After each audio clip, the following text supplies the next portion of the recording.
네, 그럼 이번 붕괴 사고의 원인과 문제점 전문가로부터 들어보겠습니다. 송창영 광주대 건축공학과 교수님 연결되어 있습니다. 교수님 나와 계시죠? 네, 안녕하십니까? 네, 안녕하십니까 교수님. 어제 사고가 났고 그 사고 현장에 직접 가보신 것으로 알고 있습니다. 현장에서 보신 모습이 좀 어땠습니까?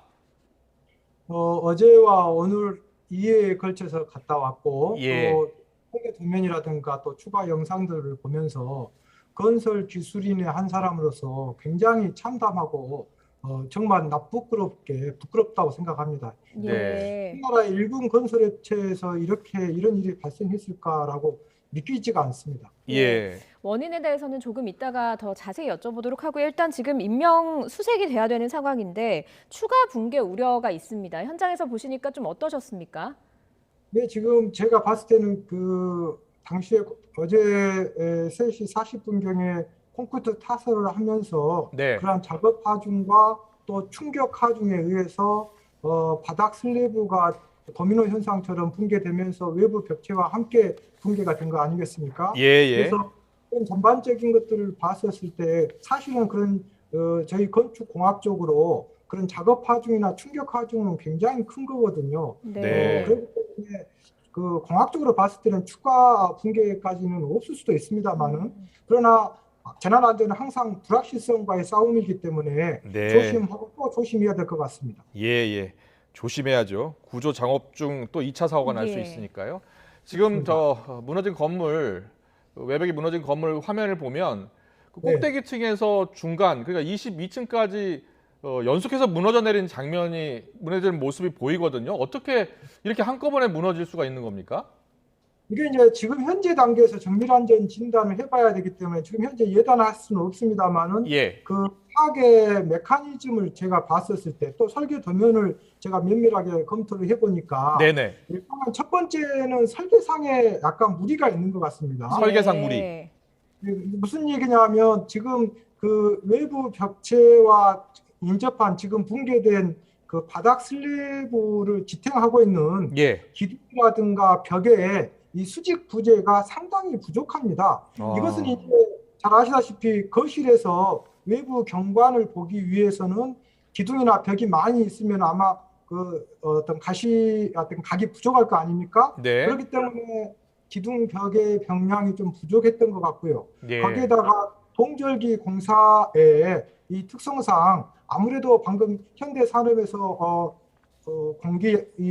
공사 기간이라든가 양생에는 문제가 없었다라고 하지만 어찌됐건 지금 파괴 메커니즘을 보면 동절기 공사로 인해서 이 동절기에는 콘크리트 강도가 발현이 잘 안 되거든요. 특히 어제 예. 같은 경우는 영하 3도씨 정도 됐습니다. 그렇기 때문에 저희들이 이 동절기 공사는 평균 온도로 한 것이 아니라 최저 온도로 하기 때문에 영하 3도씨에서 3계층을 예를 들어서 온풍기라든가 고체 연료를 이용해서 굉장히 따뜻하게 이렇게 보양 양생을 충분히 했어야 됨에도 불구하고 지금 예. 파괴 메커니즘이 현대 산업에서는 공기라든가 양생에 문제가 없다라고 하지만 네. 실제로 실무에서 봤었을 때 제가 한 20여 년 동안 안전진단 업을 하다가 대학으로 왔거든요. 그런데 실제로 지금 파괴 메커니즘을 보면 건물의 내부 붕괴가 있는 것이 아니라 외부의 연한 부분이 붕괴가 되고 있지 않습니까? 네. 네네.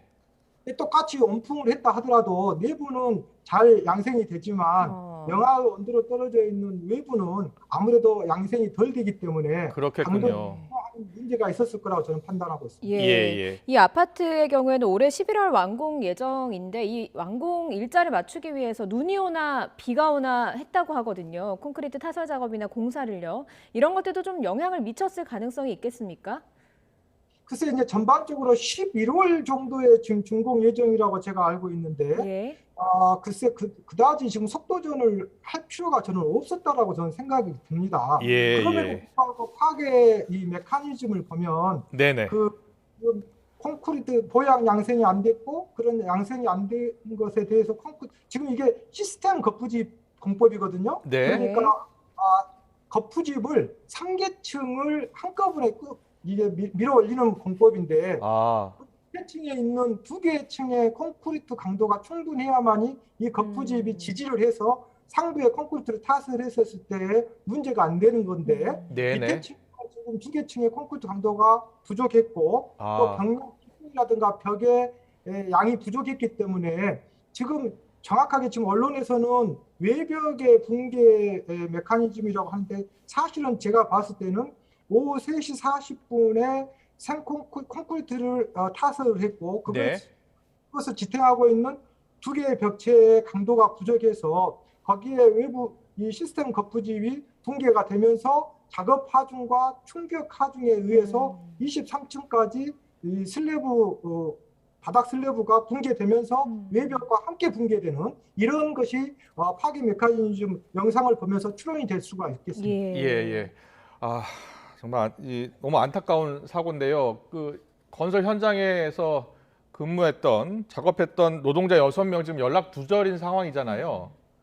그래서 이분들을 빨리 찾아야 되는데 일단 보면 지금 무너진 현장 근처에서 일했을 가능성이 높은 것 아니겠습니까? 사실은 이제 이게 떠올리기 싫지만은 이제 과거에 95년도에 삼풍백화점이 붕괴됐었을 때 마찬가지로 이 수평 부재들이 전체적으로 컬랩스 붕괴되면서 이게 매몰이 많이 됐었지 않습니까? 네네. 오랜 시간 후에도 구조가 되고 했었는데 지금 23층까지 지금 붕괴가 되고 23층 이하에서는 붕괴가 안 됐지 않습니까? 네네. 지금 23층 같은 경우에는 저희들이 이제 건축 구조에서 벨트층이라고 하는데 벨트층이요. 예. 벨트 우리 허리 벨트라고 하는 벨트. 지금 영상을 보시면은 23층 같은 경우는 외벽의 벽체량이 충분하지 않습니까? 그렇군요. 예. 거기는 왜 그러냐면 이제 피난 안전 구역이기 때문에 병량이 충분하기 때문에 슬래브 거푸집을 지탱하고 있는 병량이 충분하기 때문에 아마 컬랩스가 붕괴가 안 된 것 같습니다. 네. 예.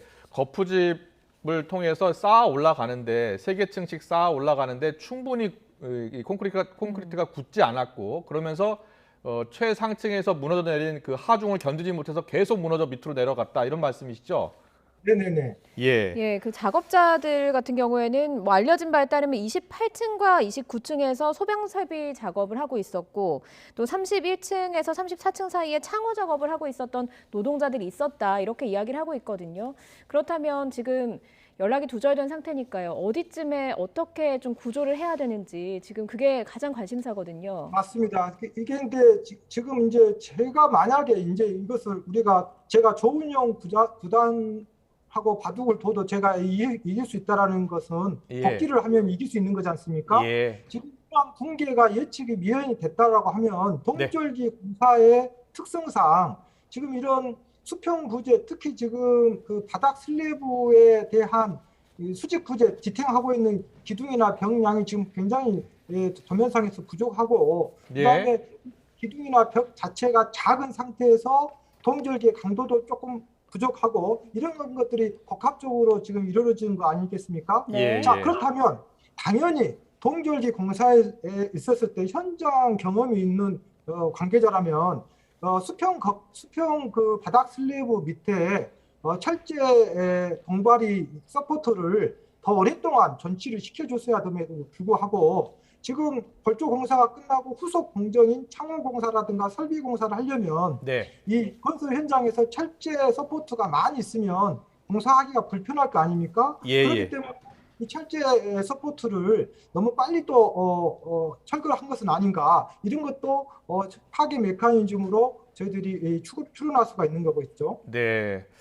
어떻게 해서든지 이 건물 구조를 잘 아는 전문가와 구조대가 함께 들어가는 게 지금 중요할 것 같은데 일단 추가 붕괴 우려로 현지에서 기자가 전해주기로는 드론과 구조견이 수색 작업을 벌이고 있다고 하거든요. 구조대는 언제쯤 어떤 상황에서 들어가야 될 것으로 보십니까?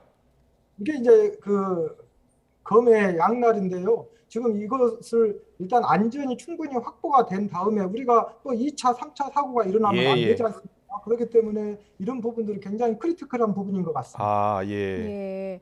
이 아파트 같은 경우에는 계속 공사를 하는 과정에서 주변 그 상인들이나 주민들 이야기를 들어보니까 건축 자재가 뭐 낙하하거나 뭐 이런 집안이 좀 무너져 내리거나 이런 것들이 계속 있어서 민원을 계속 넣었다고 합니다. 이런 것도 어제 사고의 약간 전초전이라고 해야 될까요? 좀 엿볼 수 있는 그런 증거가 됐겠습니까? 저희들이 재난 안전을 얘기할 때 청설하라고 자꾸 얘기를 합니다. 그러니까 쌀인문 밖에 한방 눈이 내리는 소리도 듣는다는 자세로 어떤 민원인들의 이런 작은 얘기도 정말 헛기침을 천둥처럼 받아가지고 이걸 반영을 했어야 되는데 너무 무감각했던 것 같고요. 저는 지금 이런 굉장히 분노하고 화가 나는 것이 지금 현재 건설 현장의 현장 근로자들의 기술 수준이라든가 경험이 과거의 우리 근로자들보다 조금 사실은 정확한 팩트는 좀 좀 떨어져 있는 상태입니다. 이유는 현장 건설 근로자들의 고령화와 그리고 이제 이 건설 기술자 수급이 굉장히 지금 현재 어렵습니다. 힘들고 어려운 일들을 이제 우리나라 국민 여러분께서 많이 하지 않으려고 하다 보니까 결국 외국인 근로자가 굉장히 많습니다. 네. 어떤 현장 같은 경우는 골조공사 같은 힘든 공정 같은 경우는 거의 90% 가까이가 외국인 근로자로 충당이 되고 있습니다. 네. 그러다 보니까 아무래도 기술이 떨어지고 그러면 이러한 기술력이 떨어진 것을 사회안전 시스템망이 이것을 대안으로 작용이 되어줘야 되는데 저희들이요 우리가 임산부들이 애가 태어나기 전에는 우리가 산부인과에서 진료를 받고 태어난 후에는 소아과에서 진료를 받은 것처럼 건물이 태어나기 전에는 저희들이 어떤 것을 안전 시스템이 있냐면 건설기술진흥법이 있고 건축관리법이 있고 산업안전보건법이 있습니다. 그런 법에 의해서 촘촘하게 안전관리 계획이 적절한지 또 안전점검을 통해서 이런 현장의 붕괴를 미연에 예측할 수 있어야 되겠고 또 건축구조기술사로 하여금 구조 감리를 통해서 현장에서 정말 책임 있고 전문가가 현장에 방문해가지고 이런 것들을 미리 예측해가지고 컨설팅을 해야 되는데 이번 현장을 보면 과연 이런 안전진단기관이라든가 구조기술자들이 제대로 크로스 체크를 하고 정말 매우 눈으로 정말 그냥 눈을 부릅뜨고 이것을 확인했는 것인지 이것을 반드시 확인해가지고 책임자 처벌까지도 반드시 해야 될 것 같습니다. 알겠습니다. 마지막으로요.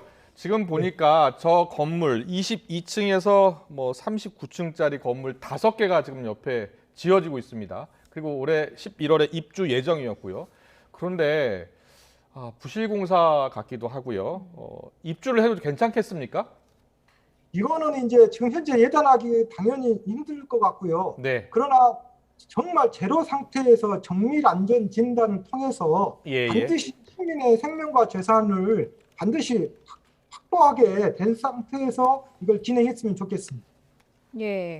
지금 이 사건 보면요, 참 안타까운 사고 하나가 기억이 나는 게 지난해 6월에 광주에서 있었던 그 철거중이던 건물 또 버스를 덮쳐서 인명피해까지 상당히 발생을 했잖아요.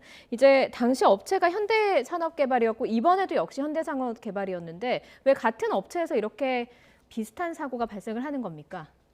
이제 이거 어떻게 보면 이제 현대산업개발 측면에서 봤을 때는 정말 좀 억울하고 오비일학, 즉 까마귀 날자 배 떨어진 경우로 얘기할 수도 있습니다만은 제가 이 YTN 인터뷰하면서 자꾸 얘기하지만 재난관리는 소잃고 외양간을 확실히 고치는 것에서부터 시작한다라고 했지 않습니까? 그러면 몇 개월 전에 그렇게 후진국형 재난사고가 있었다면 전사적으로 재난안전에 대해서 진정성 있고 전문성을 고도화해서 과학적이고 항구적인 어떤 대책을 수립했어야 되는데 이런 것이 굉장히 부족했다고 생각합니다.